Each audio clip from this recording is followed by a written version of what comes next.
Hi guys, and welcome back to Skylines 2 Exiles, episode 3. Right, let's jump straight in.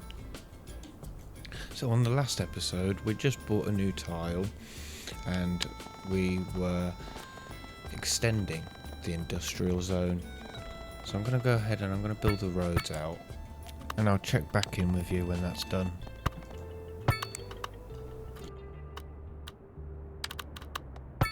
That's the kind of thing we're going for, nice and simple. Right, let's start filling in all that lovely industrial and give the people what they need. Jobs.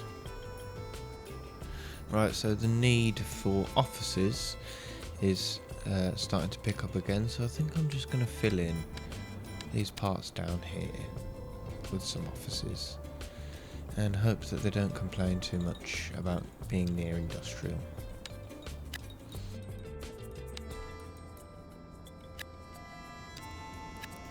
That should do it. Right, now that we've got the money, plus a bit of excess, I think it's time to build the second geothermal plant. By the looks of things, we have a good surplus of stone, so it's not going to affect that too much.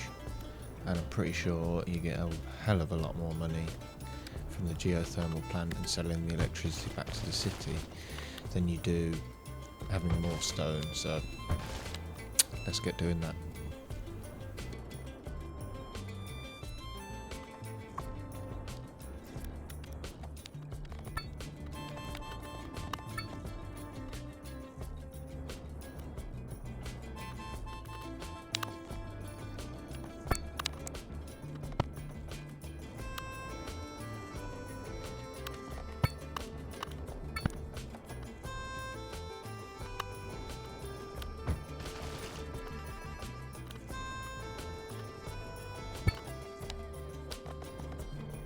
Well, hey, finally got it in there.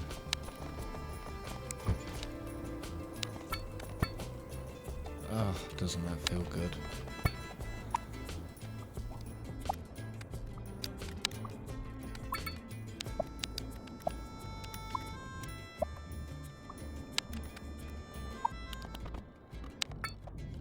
Okay, what's next?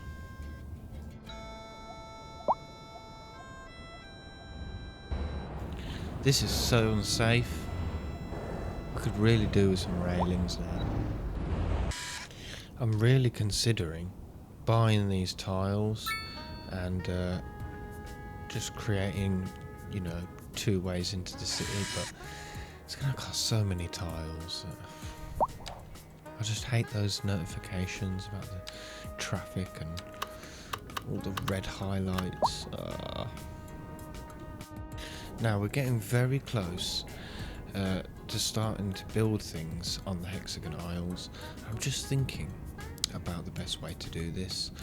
Previously I was going to just build the Hexagon Islands around the geothermal plants that I already have, but I think that's going to be a lot of work. It's going to be really risky, deleting residential and all these other things. So I'm thinking I'm just going to have it in that corner. And just go from there. If I can have 2 geothermal plants or 4 geothermal plants, I'm going to choose 4 geothermal plants. My other concern is obviously the geothermal plants use the underground water, and as you can see from this screen, it's showing us that the underground water that the geothermal plants are taking from is becoming polluted. But does it suck up the water and eventually stop working? That's the question. What would be more efficient? Do I have one on one thing of water under the ground, or do I have 2, or do I have 4 and just be greedy? So many questions, so little answers. 1 deposit. I said 1 deposit, alright? If anyone asks, I said 1 deposit. So you know how I'm not the brightest bulb in the shed, or however that phrase goes. There is a stop sign here, so let's have a go at getting rid of it and see if that helps. If I can work out how to, of course. Yeah, I'll do it. And, you know, there's no one crossing there, hopefully, so... Oh, God, that feels good. Great. Now it's all up here. That's never ending. Oh, look, it seems everyone got excited because I did something right for once, and yeah, they all crashed. Great. I'm noticing that everyone is still trying to cross here as well, even though I've got rid of the zebra crossings. So I might have a go at building one of those pedestrian bridges that go over this section in the hope that, you know, it just cuts down on foot traffic at, you know, the only entrance to our city. Well, half an hour later, and it seems that it's impossible. So, let's give up on that idea. Probably not impossible, just impossible for my little brain to work out.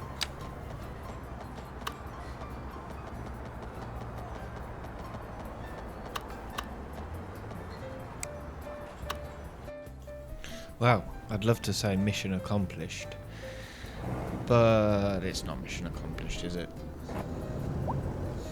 Why they're turning around?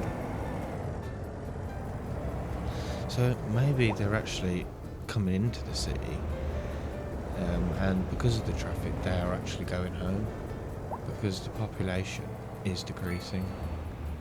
That's the only logical explanation I can see. But why they don't use the roundabout instead of doing an illegal move boggles me. Right, we are starting to run out of room for residential and commercial, and as you can see we have a very high demand for commercial. So I think I'm going to buy this tile at the top because it has no fertilisation, so we're sort of future-proofing. So let's go ahead and do that and build that out a bit.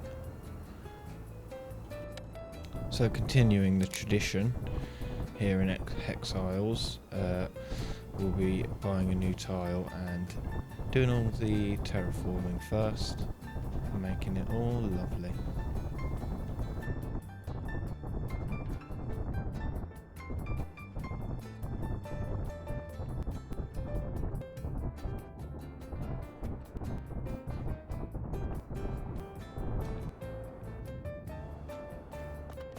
And then we do the roads.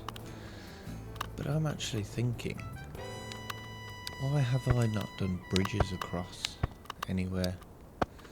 So let's do that.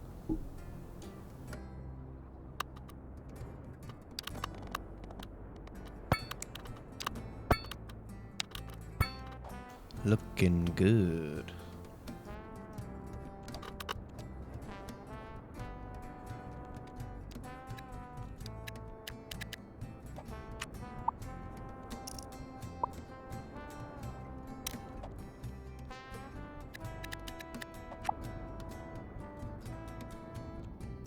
Right, it's that time we've all been waiting for. I've got lots of money, so let's get these 6 tiles and start the tradition and get ready for the Hexagon Isles. Way.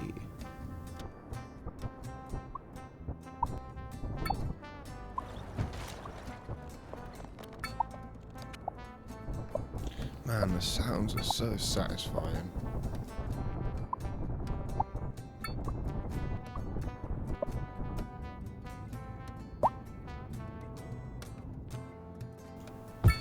In goes 1, and in goes 2. Oh. So now that I've got them all connected, I can look at how much we're making, and it seems that the maximum amount of exported electricity is £1 million.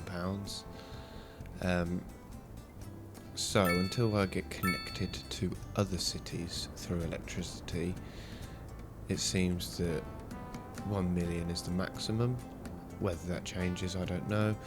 And I think on average, about 3 is the best way to go. 2 you maximise, but 3, you still make more than you lose. As you can see, I'm already regretting using the geothermal plants for the first hexagon, because as being a perfectionist, I want to get it completely central, and yeah, that is proving a lot tougher in practice than it did in my head. But yeah, it seems like we're making good progress. To me, that seems pretty in the middle.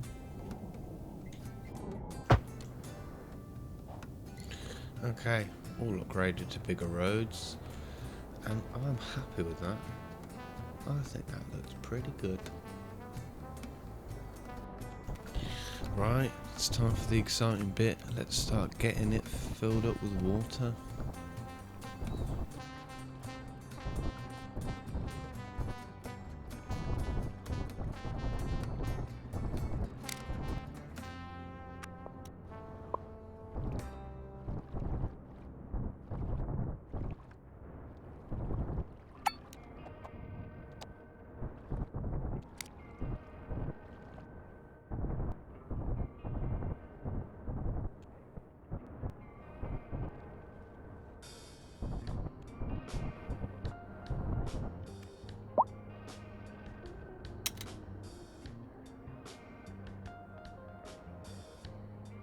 Right, now that we've done that, except for the obviously the electricity line going underground has now risen above, our new sort of ground level, under sea level, whatever you want to call it. So let's start putting in those things.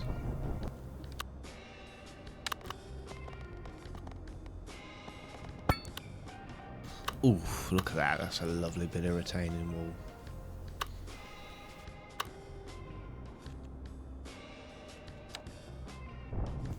Now to put the last few pieces together, and we will finally have done our first little hexagon island. Way! Doesn't that look lovely? Right, as you can see, the water's starting to fill up. Bit of a problem with the trees. I guess we'll have to go through and manually delete each one, which I just love doing. So now that we've done that, I think it's time to buy some more tiles and to do the second one and see if we can make it symmetrical and make it look good, and build the foundations for the hexagon isles, because we all want them to be symmetrical, and a good foundation is where it starts.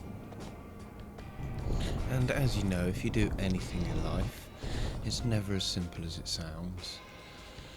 I've made a good bit of progress, but I did upgrade the roads on this first island, just because I want them as big as possible to reduce traffic in the future. And when I did upgrade them, it changed all the measurements, so now I'm just going through them and hoping that I can make them all the same measurement again to future-proof, and still have it looking the same, and central to the geothermal plant and this and that and the other. But we're coming up to the 15-minute mark, so I'm going to leave it there, and congratulations if you made it this far. If you did, don't forget to like and subscribe, and thank you for watching. We'll see you next time in Hex Isles.